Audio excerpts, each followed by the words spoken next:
Assalamualaikum warahmatullahi wabarakatuh. Waalaikumsalam warahmatullahi wabarakatuh. Alhamdulillah Ustaz, sehat Ustaz? Alhamdulillah, masih Alhamdulillah.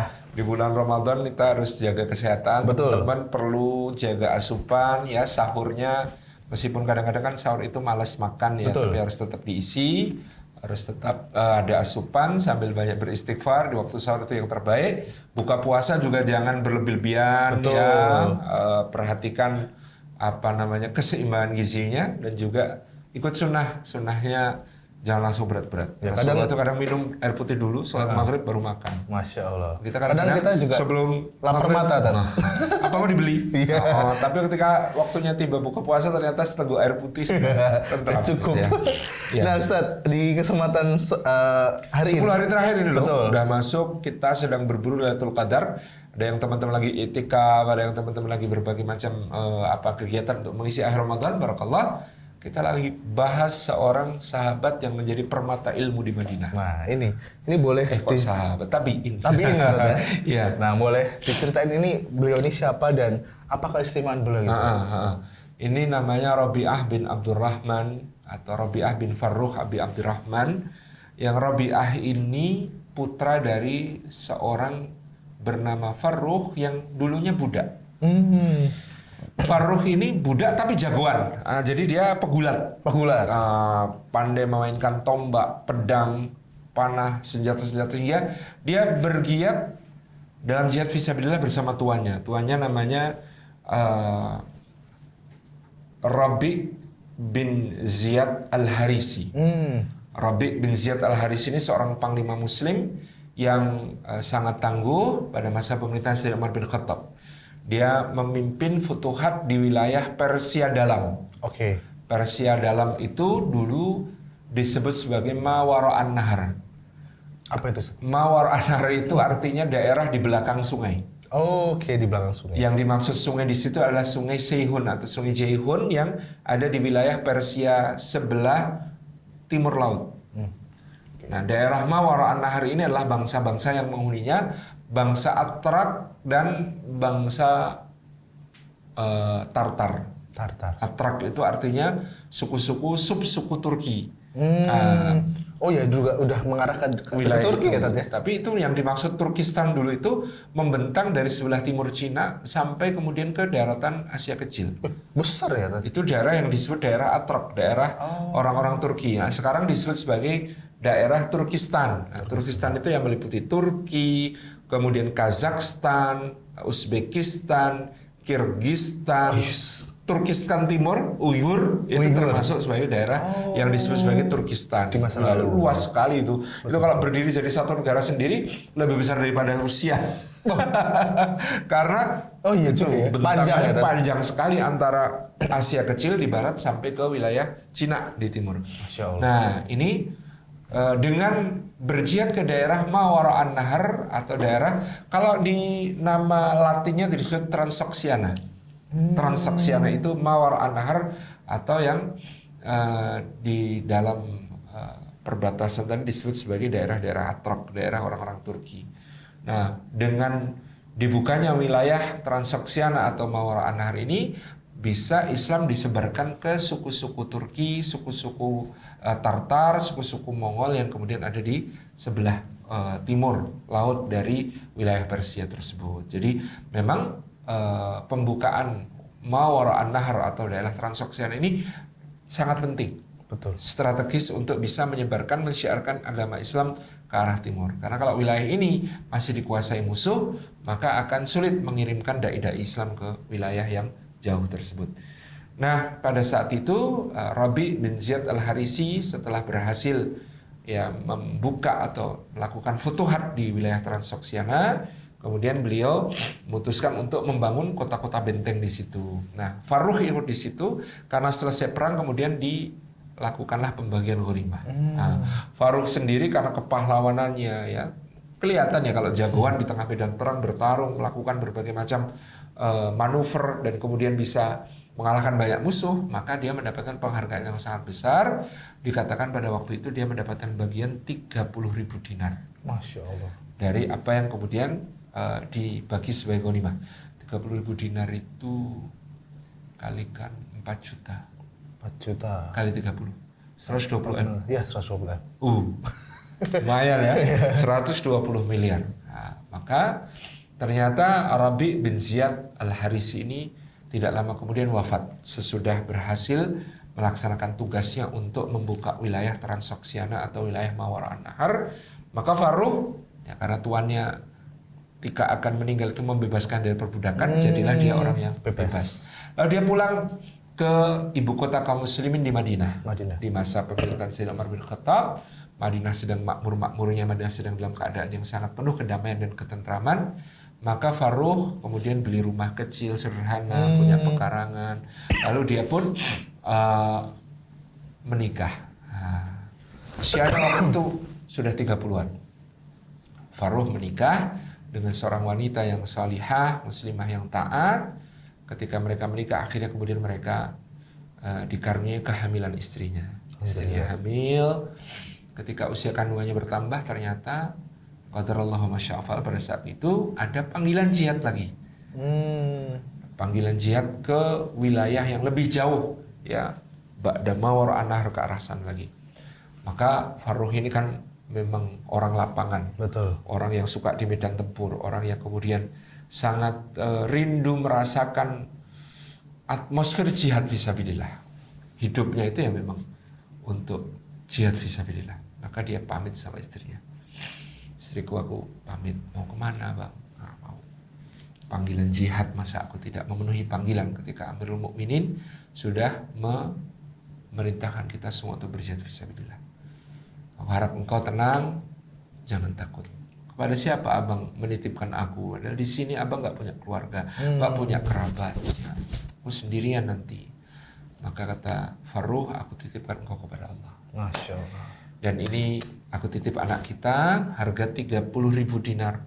Aku tinggalkan, pakai sebaik-baiknya untuk keperluanmu dan keperluan anak kita.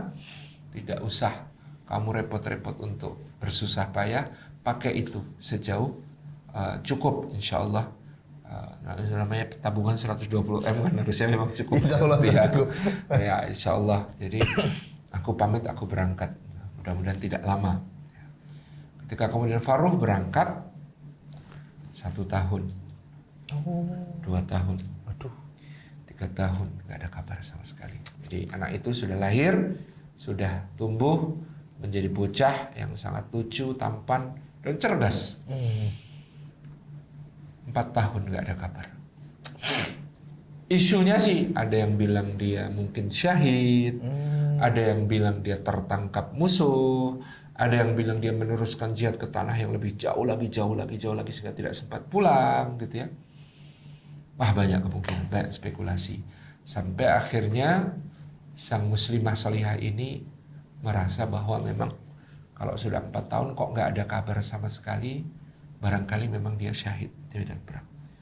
Maka dia berjanji untuk membesarkan anaknya itu sendiri dengan apa yang ditinggalkan suaminya, semaksimal mungkin untuk kebaikan anaknya. Masya Allah. Maka Rabi'ah ini dikirim kepada guru-guru terbaik dan para sahabat yang masih ada di kota Madinah. Dikirim kepada ulama-ulama besar, para fuqaha dari kalangan tabi'in, untuk mendapatkan ilmu-ilmu, ya, untuk menghafal hadis. Ternyata ini anak cerdas dari kecil. Dia menghafal Quran di umur 7 tahun. Cepat ya. Kemudian dia menghafal banyak hadis di usia 9 tahun. Dia sangat fasih berbahasa Arab. Dia belajar berbagai macam ilmu dan adab. Sampai tanpa terasa si ibu ini menghabiskan begitu banyak harta untuk memberikan kepada guru-guru ini supaya anaknya mendapatkan pendidikan terbaik. Dia sangat pemurah menggaji para guru. Bahkan kalau bersama anaknya itu ada anak-anak yatim atau anak-anak fakir miskin yang ikut belajar, dia kasih kepada mereka. Dia berikan kepada mereka berbagai fasilitas untuk belajarnya, bahkan diberikan santunan untuk keluarganya di rumah dan sebagainya. Pokoknya intinya 120 miliar itu oleh ibu dan anak ini dengan begitu pemurah dihabis-habiskan untuk kebaikan di Madinah. Baik itu untuk pendidikan maupun untuk amal-amal soleh, berbagi kepada orang-orang yang membutuhkan. Ya, ini. Sampai Rabi'ah ini akhirnya menjadi ulama besar.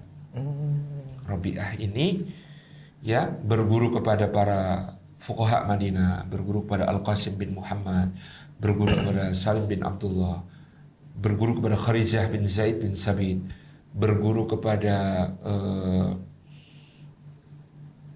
Umar bin Abdurrahman bin Auf, berguru kepada Ali Zainal Abidin bin Husain, berguru kepada Sa'id ibn Musayyib, berguru kepada Makhul Asyami dan lain sebagainya.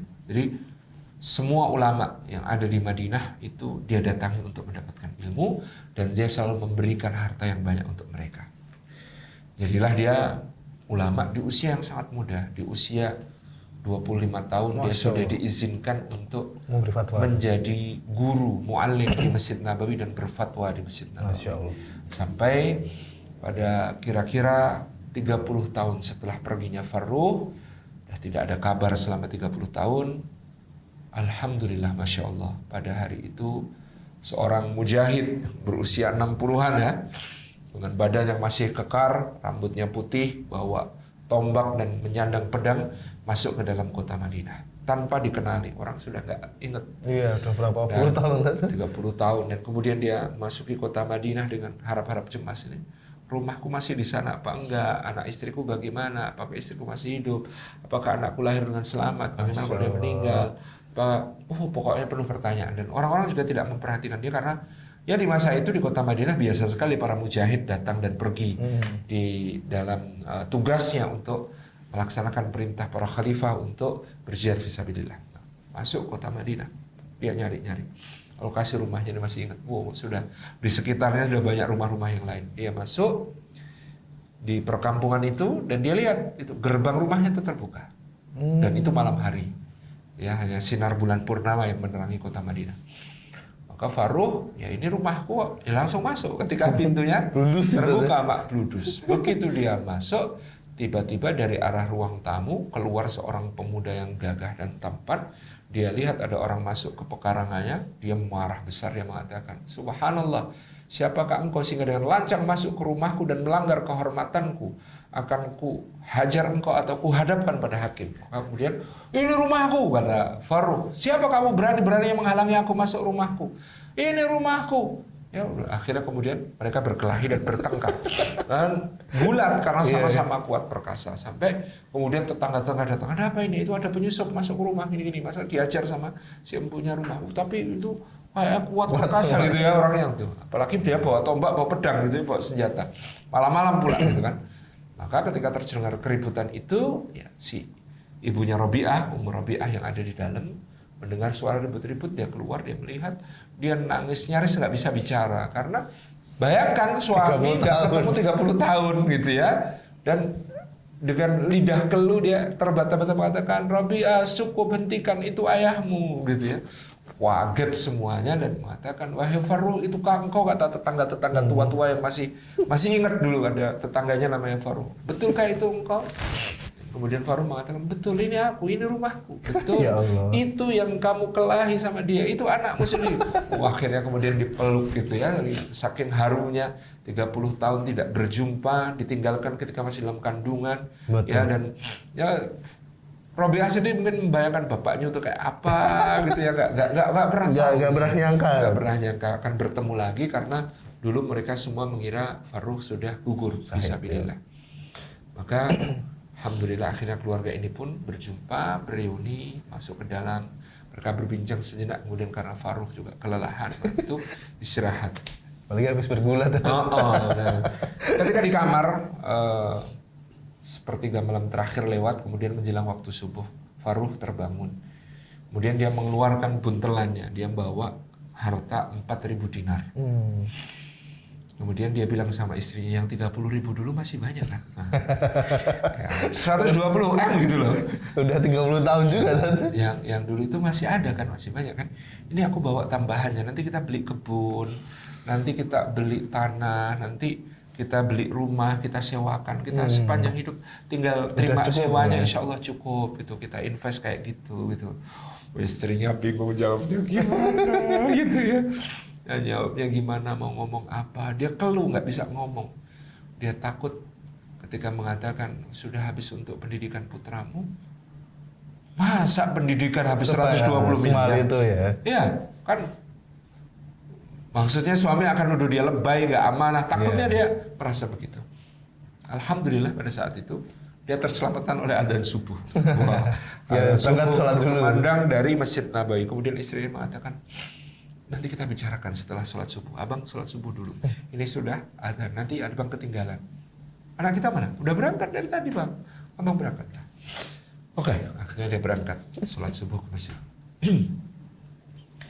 Oh, sholat subuh sudah beludak sampai keluar Masjid Nabawi, sehingga dia ke bagian tempatnya di luar gitu ya.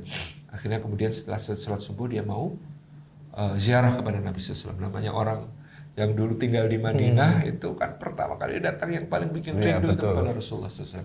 Dia pun berziarah dan mengucap salam kepada Rasulullah SAW di makam beliau dan melewati Raudhah Asy-Syarifah sejenak. Kemudian balik lagi. Mau masuk ke masjid, masjidnya beludak. Ada majelis ilmu di situ yang ramai sekali, yang hadir banyak, ada para pejabat, ada orang-orang terkemuka, ada para masyayikh yang sudah sepuh-sepuh, tokoh-tokoh masyarakat, anak-anak muda gitu ya. Seluruh penduduk Madinah tumpah untuk hadir di majelis ilmu tersebut.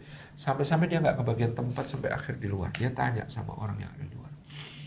Nih, yang isi siapa gitu? Luar biasa majelis ini. Jadi zaman itu Mas, kalau majelis di Masjid Nabawi itu supaya, karena belum ada teknologi akustik yang bagus, itu ada namanya mubalik. Dulu ada yang disebut mubalik. Mubalik itu tugasnya mengulangi perkataan syekh untuk disampaikan kepada hadirin yang lebih jauh. Kayak imam kedua itu tuh. Nah, tapi jumlahnya banyak, ada sudut sana, sudut sana, sudut sana. Menarik. Jadi dia harus dengar apa kata-kata syekh, kemudian menyampaikan kepada orang-orang yang lain.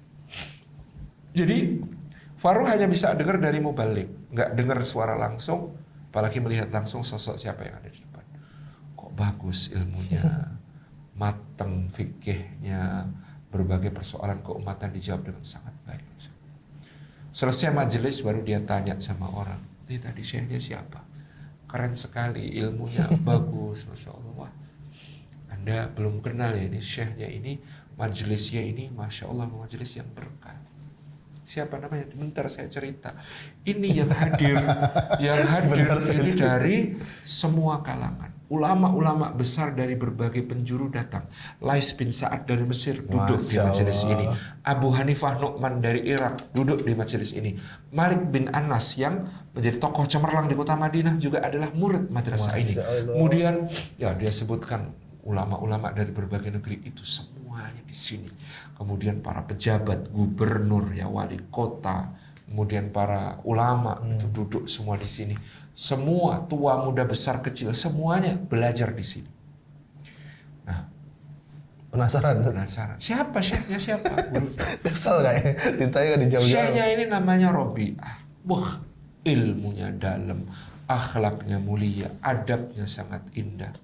Robi'ah siapa? Robi'ah bin Farruh. Robi'ah bin Farruh ini dulu dia anak yatim. Bapaknya itu hilang atau syahid fisabilillah gitu di negeri yang jauh, di negeri yang lain. Sehingga dia dididik oleh ibunya dengan pendidikan yang luar biasa.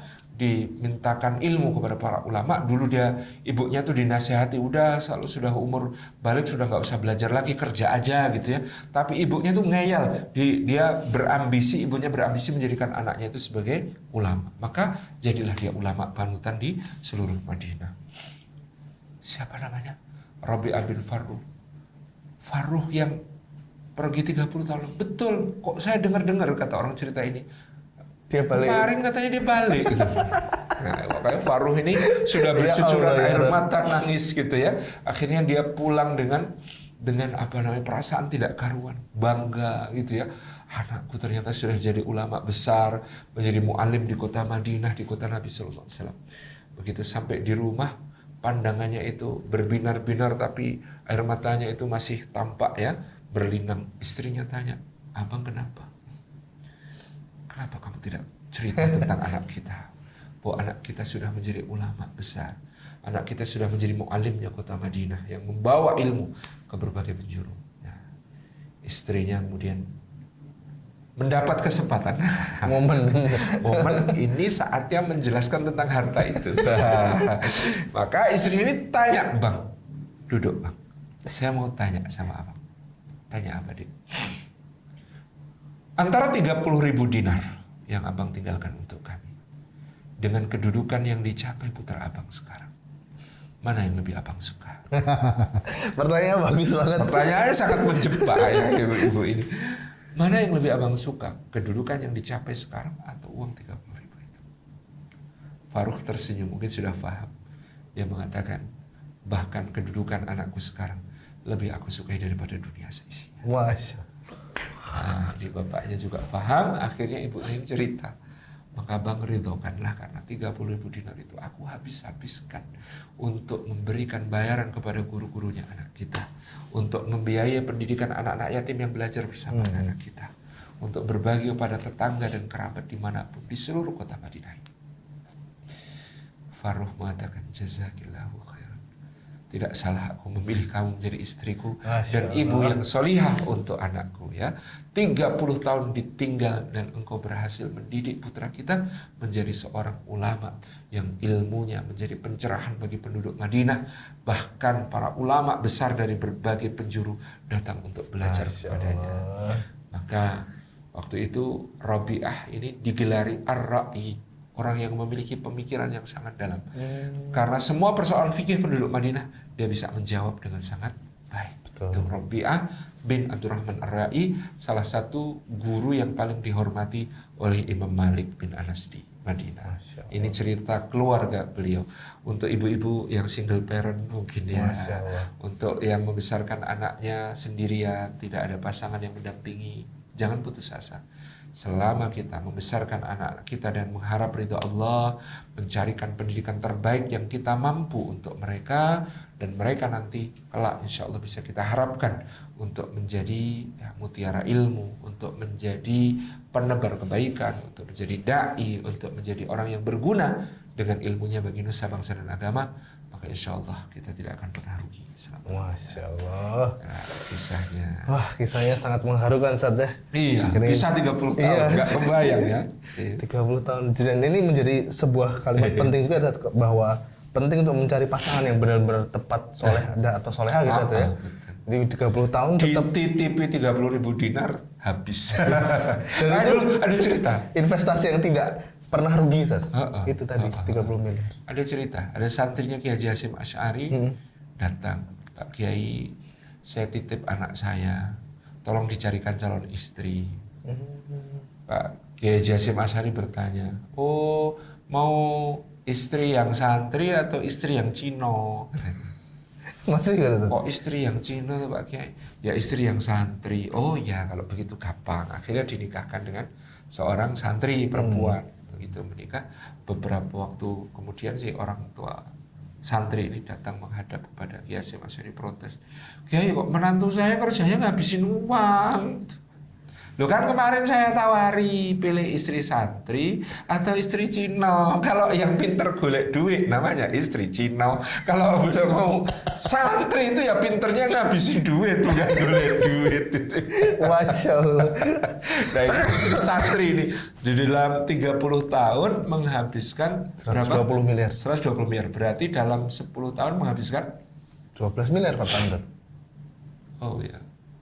30 tahun 120 miliar. 120 berarti per tahunnya 4 miliar. Per tahun 4 miliar. Per bulan? Per bulan berarti sekitar 400 juta ya? 400 juta. Lebih tak? Kurang. Kan 300 juta, 300 juta. 300 juta per bulan, bro.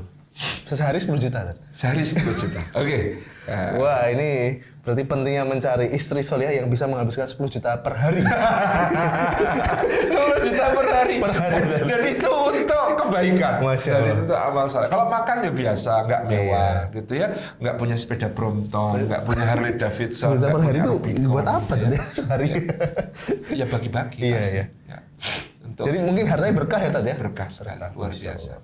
Ya 30 M dalam 30 tahun.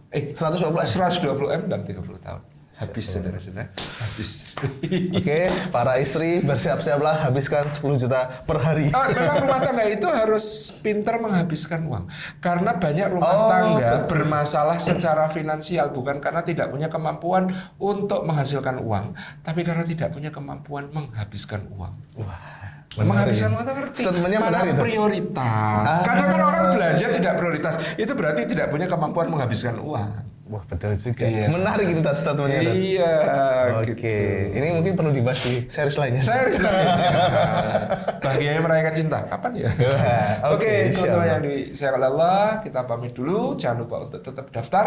Ajak teman-teman lain untuk mendaftar. Di series ini insya Allah mendapatkan 30 inspirasi dari 30 kisah-kisah orang soleh setiap hari. Barakallah. Oke, baik kita tutup. Assalamualaikum warahmatullahi wabarakatuh. Waalaikumsalam.